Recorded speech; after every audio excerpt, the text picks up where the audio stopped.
A bit disappointed that he didn't stay at Liverpool, but you know, he's made his decision. You know, he's going to stick to that now, and I've got to get round him. That's what players do. Any other reaction wouldn't be right, of course. You know, Van Dijk signed, Salah signed. I'm sure they've said to him, "Come on, stay." But unfortunately, he's made a decision to go, and they've got to back him. But it feels, Jamie, almost like at every opportunity that they get, they go the extra mile, his teammates, to defend him. Yeah, because I think teammates in a dressing room would normally rally around most people 99% of the time.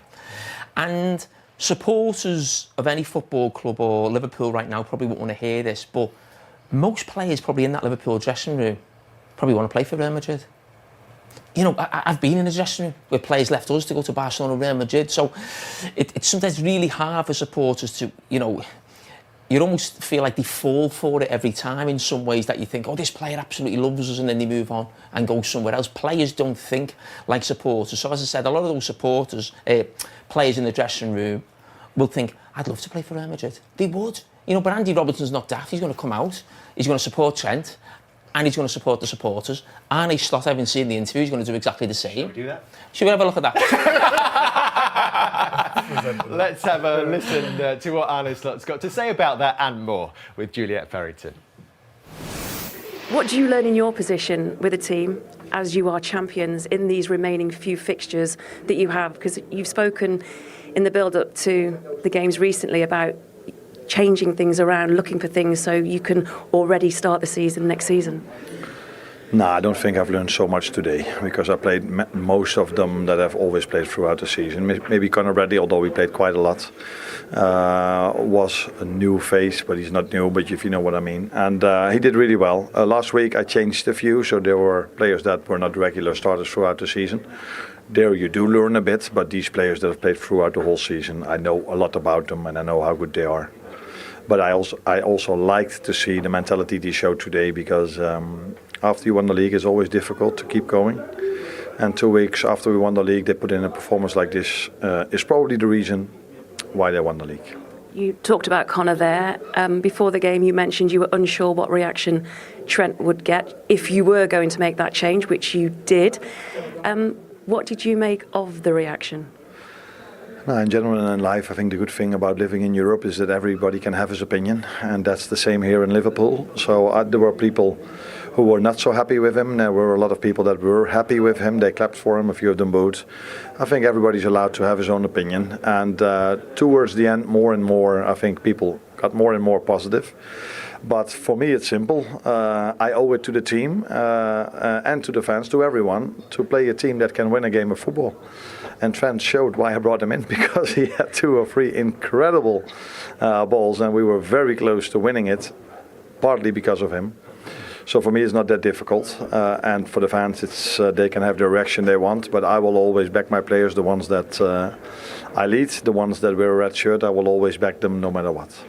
Obviously, we're not speaking to Trent. We're not speaking to Trent in this very moment in time. You know him, you've worked with him, you've obviously known about his choice and decision for quite some time. Do you think it took him by surprise, though, at the start when he was introduced? What took the reaction of the crowd and the noise? I don't know. First of all, they sang for Steven Gerrard, which is a nice thing to do, I think. They sung for Conor Bradley as well. They sang for Conor Bradley, which is also a nice thing to do, because he deserves it.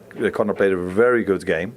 And I think it was just before Trent took the free kick, I heard more people clapping for him or hoping that he would score than people booing him. So it's everybody has the right to have his own opinion, but it would not be fair to all the Liverpool fans if we only focus on the few that booed. And if they want to, it's fine by me, but there were a lot of people that were really positive about him as well. And like I said, I play the ones that can win the game. I owe it to the team. I owe it to everyone to pick the ones that can win the game for us. And that's what I did today. Arne, thank you. You're welcome. Interesting that he went straight to those key moments when Trent Alexander-Arnold came on and played some quality balls, and a reminder that Kevin De Bruyne and Mo Salah, the only 2 players in the last 7 seasons with more assists than Trent Alexander-Arnold. That is the calibre of player that Liverpool are losing. It's really interesting now. The timing of it has made this interesting game-on-game, Jamie. And again, Arne Slot spoke about the responsibility he has to try and get results as Liverpool manager. So does he play against Brighton next Monday? And for the title party here on the final day. Does he also play in that?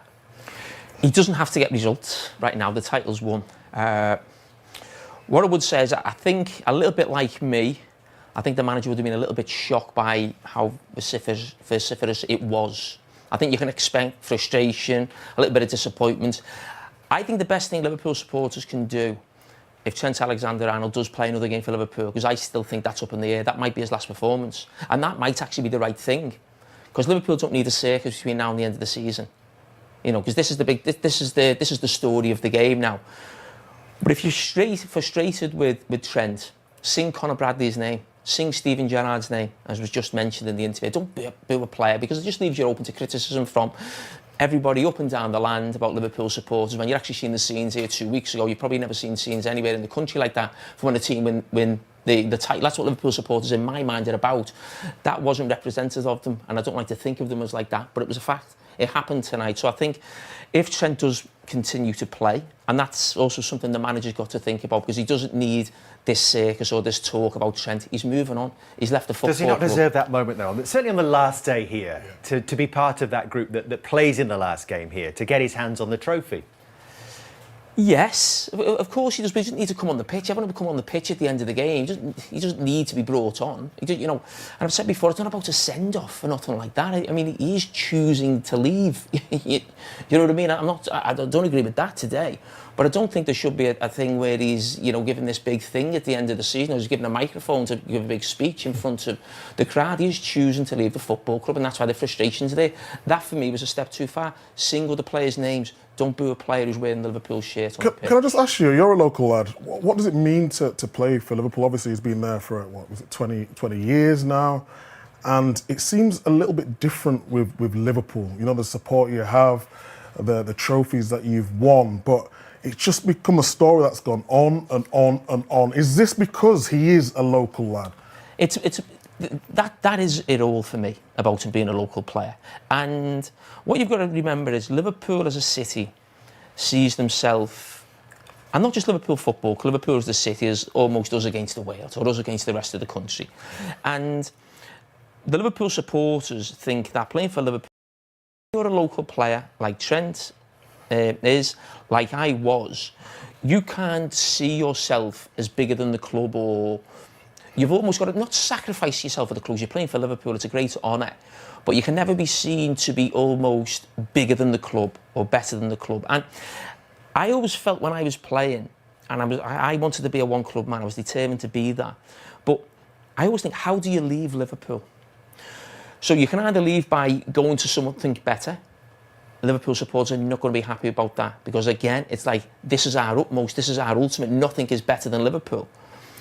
And also, once I was going to stay, was how do I leave? How long do I stay? Now, I was offered a contract, an extra year at Liverpool, and I turned it down. And the reason I turned it down was because I was a local player playing for Liverpool, because I didn't want to anger or upset the supporters, because I didn't think I was good enough to play for Liverpool every week, or 25, 30 games a season in that last season.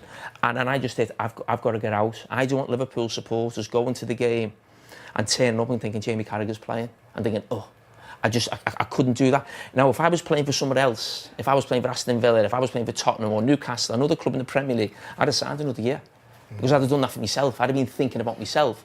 So I think when you are a local player, it was always in my mind that it's almost 50% of what you want and 50% of the club. You never feel as if it's all about you.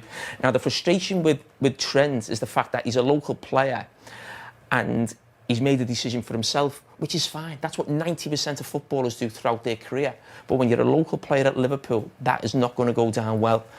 And what you come back to is, when I go back to this interview with Trent, when he was asked on Sky Sport, I think by Harriet, that would you rather win the Champions League or the Ballon d'Or?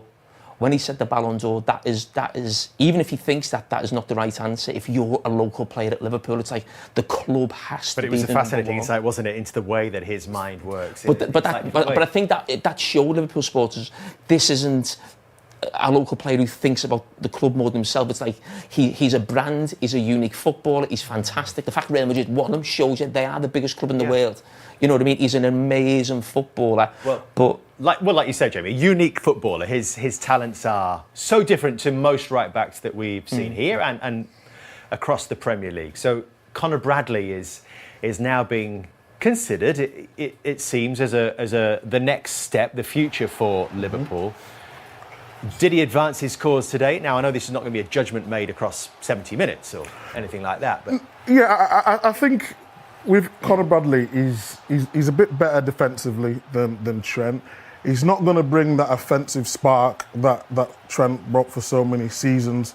But I think he's a real talent. I think can he bring that offensive spark in a different way? But it doesn't. Yes, because if you look at his runs inside and out, you get the ball to Salah. Even for the goal, he makes a run inside. Salah's got space to do what he needs to do, and it's very difficult to be compared to one of the best right backs in world football. But every time he puts on a Liverpool shirt, I think he does brilliantly well. Whether it's tackles like that, covering round with his energy.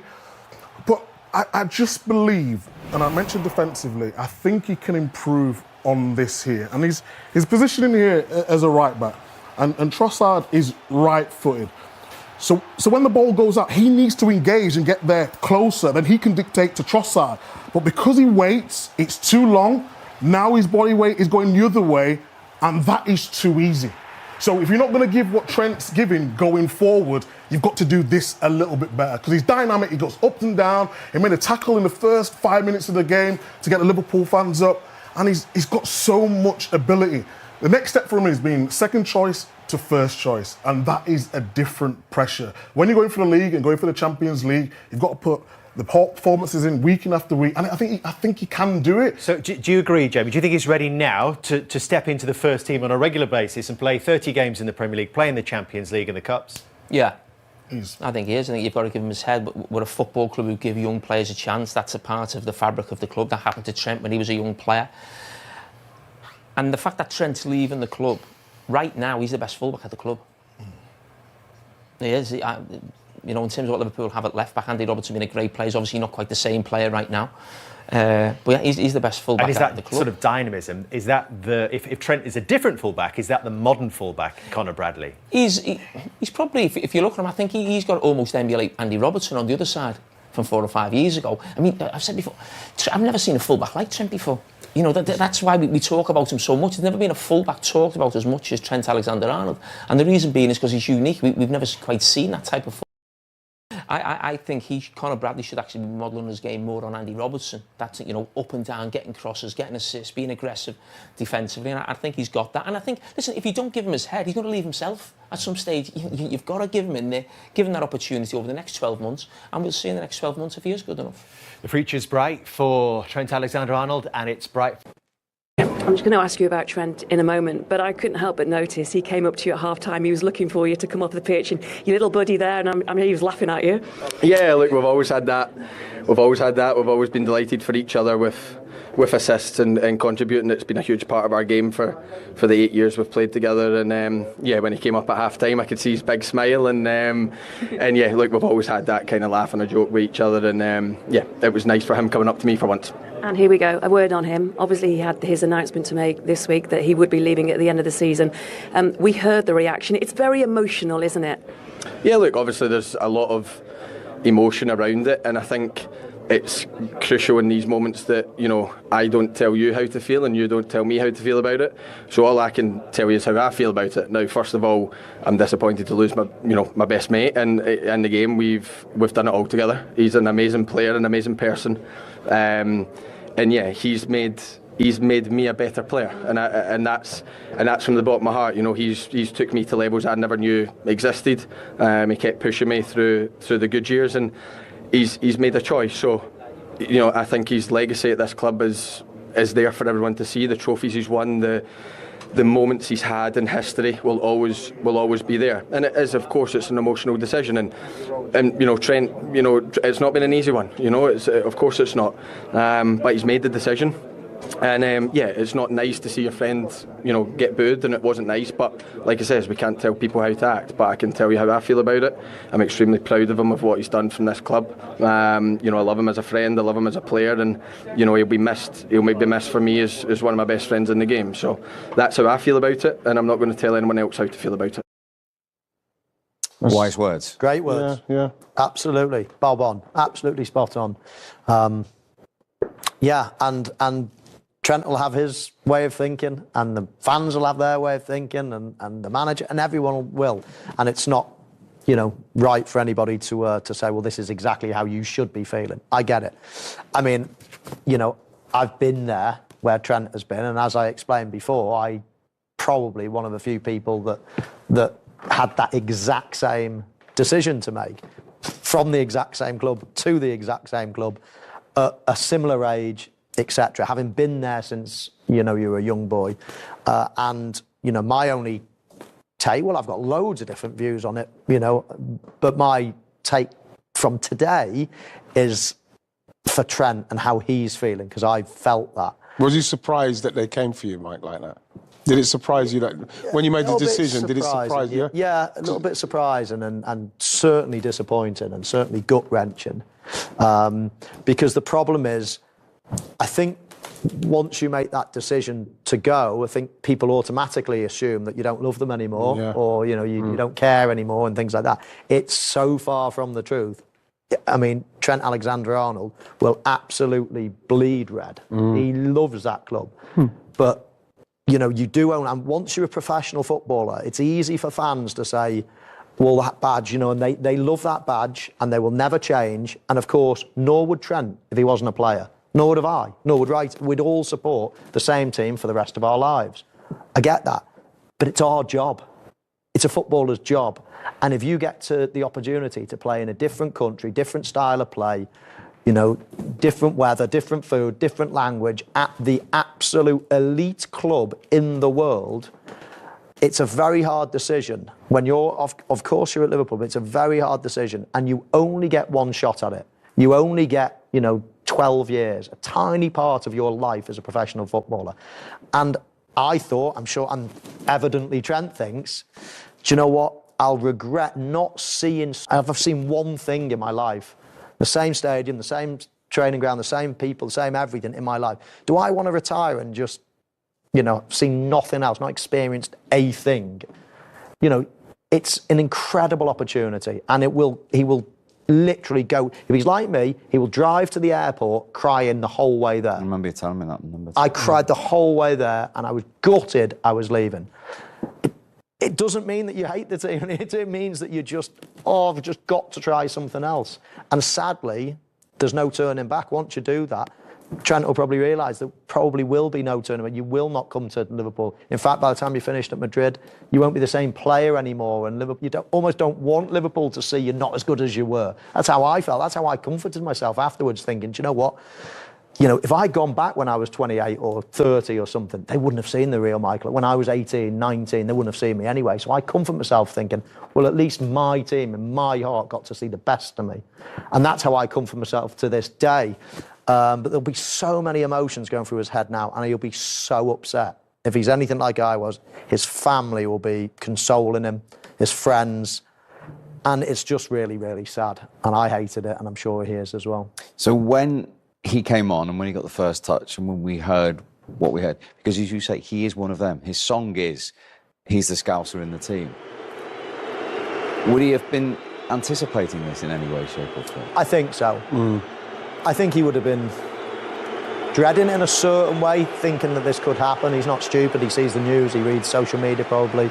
He reads, you know, the press and watches television. And he probably was bracing himself.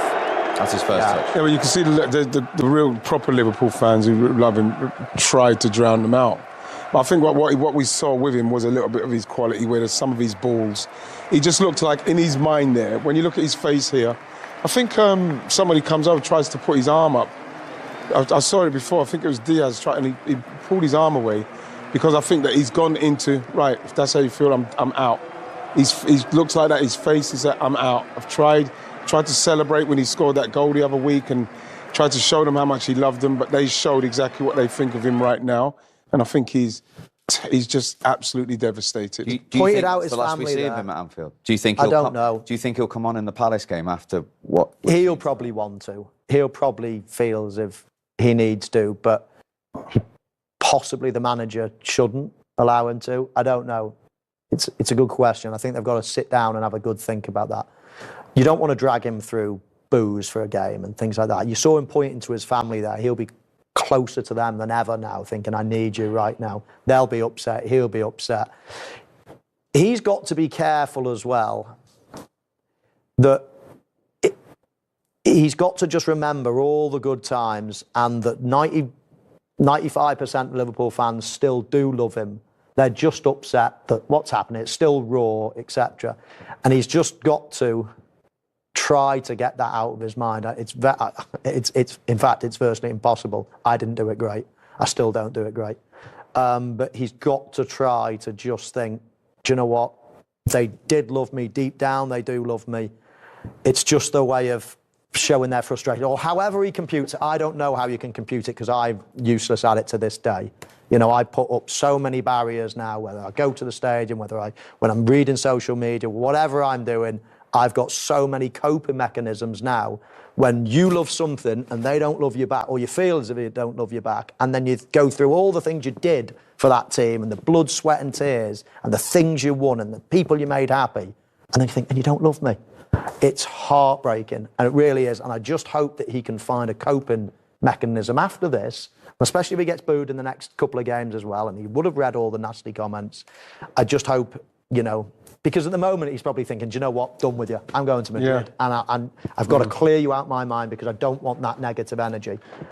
And I don't know what the answer is, because as I say, I've been rubbish at it. Yeah, and your insight's fantastic, but obviously the slight difference is you returned as a visiting player expecting a wonderful reception, you didn't quite get it. He's still a Liverpool player, playing for Liverpool there.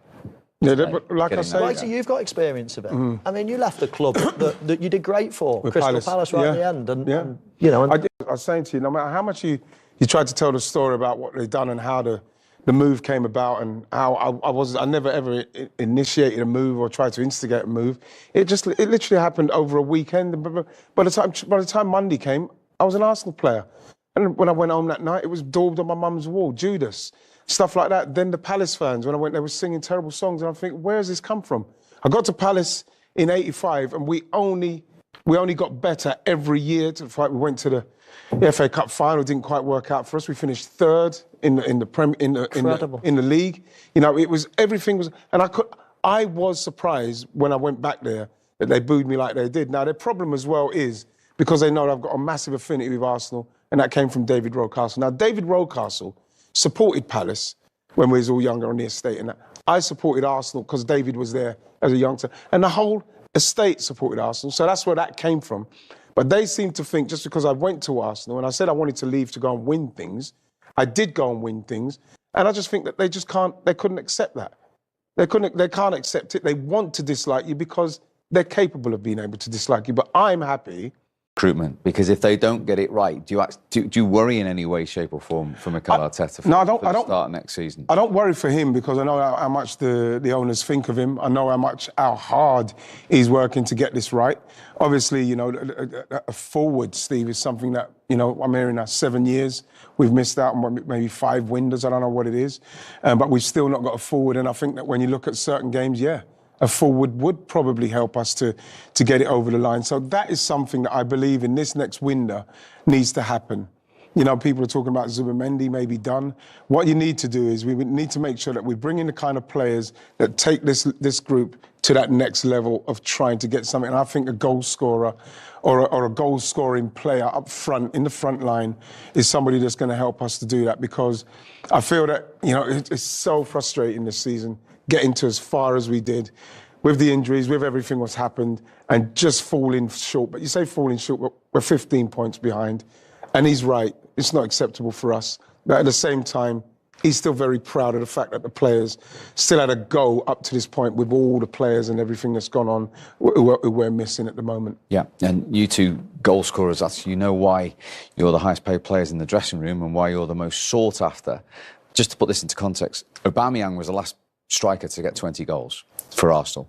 Salah 28 on the other side today. Their top 3 scorers added together are still 4 short of Salah. Arsenal here. Yeah, exactly. As you say, Aubameyang, last striker really, the last big goal scorer, let's say. But Arteta got rid of him. Whether he was a problem in the dressing room, whatever it might have been, I don't know. But no one's got 20 since then. No, I know. It's Mind you, no one's got 20 at Man United since Robin van Persie. I mean, it's not just Arsenal, is it? No, it's not easy. And there's a serious dearth of centre forwards around the world at the moment. You know, you look at just in the Premier League for starters. You know, you could say Liverpool need a centre forward. You know, they're playing Luis Diaz as a centre forward for half the last season. I mean, he's not a natural centre forward. It's just vitally important that whoever we get is ready to go and he's capable of dealing with the kind of pressure that Michael just rightly mentioned. Because as soon as we sign a striker and he's the striker, people say, OK, so that's Arsenal's final piece. And it's not that simple. Because I still feel that probably hopefully the midfield's done in respect of Zubimendi. I feel a backup centre-back would be very good as well. When you look at Kiwior, he's coming in, he's done very well towards the end of the season, but you feel like another one coming in would be great. I feel, you know what I mean, people are talking about a left-back because maybe Lewis Skelly goes into midfield, whichever. But I just think if we can, I think that's even a second goalkeeper. Defender, midfield, forward. I'd be happy if we could get 4, maybe 5 players in that order of quality. But you know, that's just me, just wishful thinking, I think. And the forward, you know, just off the top of my head, what Wrighty's saying, and you're making the point there.